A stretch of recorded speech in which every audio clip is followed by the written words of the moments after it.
30 अक्टूबर 1779 की सुबह middle east के लोग एक भूकंप की वजह से जागे।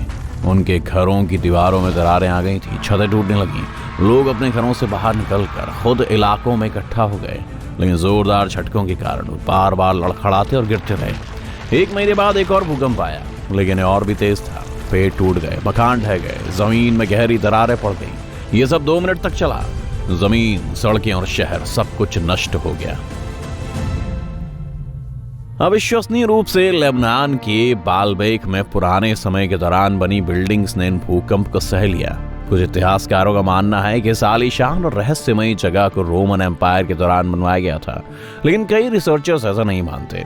सच्चाई जो भी हो, ये शहर मानव जाति की प्रमुख आर्कियोलॉजिकल फिनोमिनन में से एक है।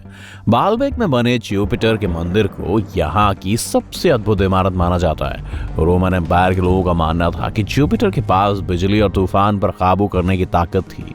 54 स्तंभों के साथ ये बिल्डिंग किसी प्लेटफॉर्म की तरह लगती थी। इन पर एक बहुत बड़ी छत टिकी हुई थी। आज आप केवल 6-70 फीट ऊंचे स्तंभ भी देख सकते हैं। उनमें से हर एक 3 सेक्शन से बने हैं और पेंसिल जैसे दिखते हैं। इन पेंसिल्स की कोर लेड से बनी थी, जिससे स्तंभ बहुत ही ज्यादा मजबूत हो गए थे। पत्थर के सभी टुकड़ों में हर एक का वजन 80 टन था। यह करीब 35 फोर्ड एक्सप्लोरर एसयूवीज जितना है। देखिए, ये गीजा के ग्रेट पिरामिड का सबसे बड़ा ब्लॉक है, लेकिन बालबेक के ब्लॉक्स के मुकाबले में ये उतना इंप्रेसिव नहीं दिखता। जुपिटर के मंदिर के नीचे की नींव को प्रिजर्व किया गया था। इस तरह स्पेशलिस्ट ने पता लगाया कि करीब 25 मोनोथिलिक स्टोन से बनी है, जिसका वजन 450 टन है। इसका मतलब है कि बालबेक के ब्लॉक्स का वजन इजिप्ट के ब्लॉक्स के वजन से 4 गुना ज्यादा है। वहां नींव में 3 और बड़े लाइमस्टोन ब्लॉक्स हैं, जिनमें हर एक का वजन 800 टन है। ये बोइंग 747 प्लेन के वजन के 2 गुने से भी ज्यादा है। उस दौर के बिल्डर्स को पत्थर के टुकड़े से ऐसे जायंट्स को तराशने में मुश्किल हुई होगी, और उसके बाद उन्हें उनको कंस्ट्रक्शन साइट पर खींच कर ले जाना और बहुत ऊंचा उठाना पड़ा होगा। इन लॉजिस्टिक्स को दोहराना शायद आज के बिल्डर्स के लिए एक बुरा सपना बन जाएगा। इतना काम करने के लिए उन्हें मॉडर्न इक्विपमेंट्स की जरूरत होगी, लेकिन बालबेक के कंस्ट्रक्टर्स के पास सर्कुलर आरी वाले क्रेन्स या बिजली नहीं थी। उन बिल्डर्स ने ऐसा कैसे किया? वैज्ञानिकों के पास एक थियरी है जिसमें रस्सियां, चरखी और लीवर सिस्टम शामिल हैं। स्वाभाविक रूप से उस दौर के इंजीनियर्स ने सभी गैजेट लकड़ी से बनाए होंगे। मंदिर परिसर के खंडहरों से लगभग 3000 फीट की दूरी पर एक खदान है। आर्कियोलॉजिस्ट का मानना है कि यही कंस्ट्रक्शन के लिए पत्थरों को काटा गया होगा। उन्हें वहां लाइमलाइट का एक ब्लॉक भी मिला। ये बेहतरीन जगह के लिए भी बहुत बड़ा लग रहा था। इस मोनोलिथ को स्टोन ऑफ साउथ कहा जाता है। ये 65 फीट लंबा और 13 फीट चौड़ा था। उस दौर के बिल्डर्स के पास इसे इसकी मदर रॉक से पूरी तरह से अलग करने का टाइम नहीं था। ऑस्ट्रिया के वैज्ञानिकों के एक ग्रुप ने हिसाब लगाया कि लाइमस्टोन के इस टुकड़े का वजन 1000 टन से ज्यादा था। ये 3 बोइंग एयरक्राफ्ट या 160 अफ्रीकी हाथियों के चित्र है। स्टोन ऑफ साउथ के पास आर्कियोलॉजिस्ट के लिए एक और सरप्राइज इंतजार कर रहा था। ये दूसरा मोनोलिथ था, जिसका वजन 1200 टन से ज्यादा था। लेकिन बिल्डर्स यही नहीं रुके, उन्होंने अपना काम जारी रखा।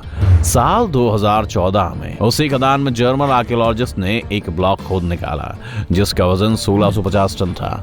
अब भी ये कोई नहीं जानता है कि उस दौर के लोगों को एक ऐसे पत्थर के टुकड़े की जरूरत क्यों थी जिसका वजन 125 स्कूल बसों के बराबर था। ये भी साफ नहीं है कि वे इस जायंट को कैसे मूव करते और उन्होंने काम को पूरा क्यों नहीं किया। किसी भी मामले में ये तीसरा मोनोलिथ मानव इतिहास में पत्थर का सबसे बड़ा प्रोसेस टुकड़ा है। यहाँ जवाब से ज्यादा सवाल हैं। कुछ रिसर्चर्स का मानना है कि अतीत के लोगों के पास हाईटेक इक्विपमेंट थे। दूसरे लोग ऐसा नहीं सोचते हैं, लेकिन वो ये समझने के लिए उत्सुक हैं कि बिल्डर्स उन पत्थरों को मूव करने में कामयाब कैसे हुए। हमारे प्लेनेट पर बड़ी संख्या में बीते दौर की बिल्डिंग्स और आर्टिफैक्ट्स हैं। उनमें से बहुत से रिसर्चर्स को उलझा कर रख देते हैं। इजिप्ट में जोसर के पिरामिड के पास आर्कियोलॉजिस्ट को टनल्स का एक नेटवर्क मिला है। इस जगह को सिरापियम कहा जाता है। इसमें 70 से 100 टन वजन के 24 सार्कोफेगाई हैं। ये बेहद बड़े बॉक्सेस ग्रेनाइट के टुकड़े से कार्व किए गए हैं और भार लिड से ढके हुए हैं। सार्कोफेगाई पूरी तरह से सिमेट्रिकल हैं। छूने पर उनकी दीवारें कांच की तरह चिकनी हैं। आज के दौर की टेक्नोलॉजी होने पर भी ऐसा करना बहुत मुश्किल है, लेकिन इजिप्ट के दौर के लोगों ने ये कमाल कर दिखाया है। लाइकर्गस कप एक अनमोल आर्टिफैक्ट है और प्राचीन नैनो टेक्नोलॉजी का एक नमूना है। ये कांच से बना है जो अपना रंग बदल सकता है। अगर आप प्याले के सामने कोई लाइट सोर्स रखते हैं तो वो हरा हो जाता है। अगर प्याले के पीछे रोशनी हो तो वो गहरा लाल हो जाता है। इस केस में ग्रीक राजा लाइकर्गस का फिगर हल्के बैंगनी रंग में बदल जाता है। वैज्ञानिकों को 20वीं सदी के अंत में जाकर ये समझ आए कि कैसे काम करता है। माइक्रोस्कोप से उन्होंने चांदी, सोने और तांबे के नैनो पार्टिकल्स को देखा। उन्हें ग्लास मैट्रिक्स में जोड़ा गया था। इसी के कारण आप डाइक्रोइज्म नाम के कलर चेंज को देख सकते हैं। दिलचस्प बात यह है कि सोने और चांदी को फाइन डस्ट में बदल दिया गया था। भूल से ऐसा करना लगभग नामुमकिन है। लगता है वो एक्सपर्ट जानते थे कि वो क्या कर रहे हैं। बोलीविया में पूमा पंकू नाम की एक क्यूरियस जगह है। ऐसा लगता है जैसे कोई वहां बहुत बड़े कंस्ट्रक्शन सेट के साथ खेल रहा था और खेल के बाद वो टुकड़ों को वापस बॉक्स में रखना भूल गया। इन बड़े पत्थरों के ब्लॉक्स को उस दौर के बिल्डर्स ने करीब 1500 साल पहले तराशा था। कुछ चट्टानों का वजन 100 टन है। ब्लॉक्स को कंस्ट्रक्शन साइट से 60 मील दूर खदान से समुद्र तल से लगभग 13,000 फीट की ऊंचाई पर लाया गया था। उस एरिया में कोई जंगल नहीं है। इसका मतलब है कि बिल्डर्स लकड़ी के रोलर्स बनाने के लिए पेड़ों का इस्तेमाल नहीं कर सकते थे। ये मॉन्यूमेंट इनका सिविलाइजेशन का है। वैज्ञानिकों को यकीन है कि वो पहियों के बारे में कुछ नहीं जानते थे। 1992 में चीन के किसी गांव के लोगों ने एक तालाब से पूरा पानी निकालने का फैसला किया। उनके पूर्वज सैकड़ों सालों से इसका इस्तेमाल कपड़े धोने और मछली पकड़ने के लिए करते रहे थे। वे 17 दिनों तक पानी बाहर निकालते रहे। रिजर्वायर के सबसे निचले तल पर उन्होंने कुछ ऐसा पाया जिसकी उन्हें उम्मीद न थी। गांव वालों ने एक गुफा का एंट्रेंस देखा जो 100 फीट की गहराई तक जा रहा था।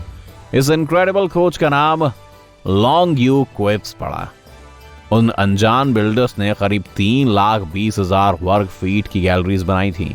वहाँ सेपरेट रूम्स, ब्रिजेस, पूल और कॉम्प्लेक्स हैं जो छत का सपोर्ट दे रहे हैं। गुफा की दीवारें अजीबोगरीब लाइंस और पैटर्न से भरी हुई हैं। गुफाओं को किसने और क्यों बनाया इस बारे में वैज्ञानिकों को कोई जानकारी नहीं मिली है। कंस्ट्रक्शन टेक्नोलॉजी भी एक रहस्य बनी हुई है। एंटोनियो स्ट्राडिवारी 18वीं सदी में इटली में रहते थे। उन्होंने म्यूजिकल इंस्ट्रूमेंट्स बनाए थे। उनकी 600 से ज्यादा रचनाएं आज तक बची हुई हैं। उनमें से करीब 500 तो वायलिन है। इनमें से एक इंस्ट्रूमेंट को नीलामी में $16 मिलियन में बेचा गया था। ये वायलिन क्लियर और डीप साउंड करते हैं। रिसर्चर्स ये नहीं समझ पा रहे हैं कि स्ट्राडिवेरियस इंस्ट्रूमेंट्स ऐसी यूनिक साउंड्स क्यों पैदा करते हैं। शायद ये उन वार्निश के कारण है जिसे मास्टर वायलिन को कवर करने के लिए इस्तेमाल करते थे। इसका जवाब उस लकड़ी में भी हो सकता है जिससे इंस्ट्रूमेंट बने हैं। उन दिनों यूरोप में कोल्ड क्लाइमेट था, इससे लकड़ी ज्यादा डेंस हो गई और उसके बने हुए इंस्ट्रूमेंट्स खास तौर से कानों को अच्छे लगते थे।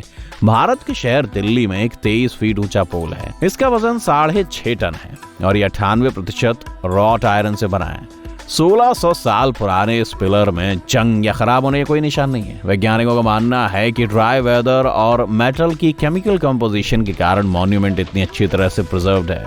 ये जंगल के लिए प्रतिरोधी हो सकता है। फिर भी रिसर्चर्स को ये नहीं पता है कि लोहारों ने कैसे एक लोहे का खंभा बनाया जिसमें जंग नहीं लगती। मॉडर्न मेटलर्जिस्ट के लिए भी ये एक मुश्किल काम की तरह लगता है। अल नास्ला रॉक एक परफेक्ट स्ट्रेट स्लिट से 2 भागों में बटी हुई है। हर एक बोल्डर एक छोटे से पेडेस्टल पर खड़ा है। कुछ लोगों का मानना है कि ये एंशिएंट लेजर टेक्नोलॉजी का सबूत है, लेकिन जियोलॉजिस्ट का मानना है कि ये एक स्प्लिट जमीन को खिसकने या चट्टान के नीचे होने वाले नेचुरल वाइब्रेशन के कारण हुआ होगा। इस प्रोसेस के कारण दरार बनी होगी। ये हजारों सालों से गहरी होती जा रही थी और धीरे धीरे नेचुरल मॉन्यूमेंट्स ने वो फॉर्म बना ली जो आज आप देख सकते हैं।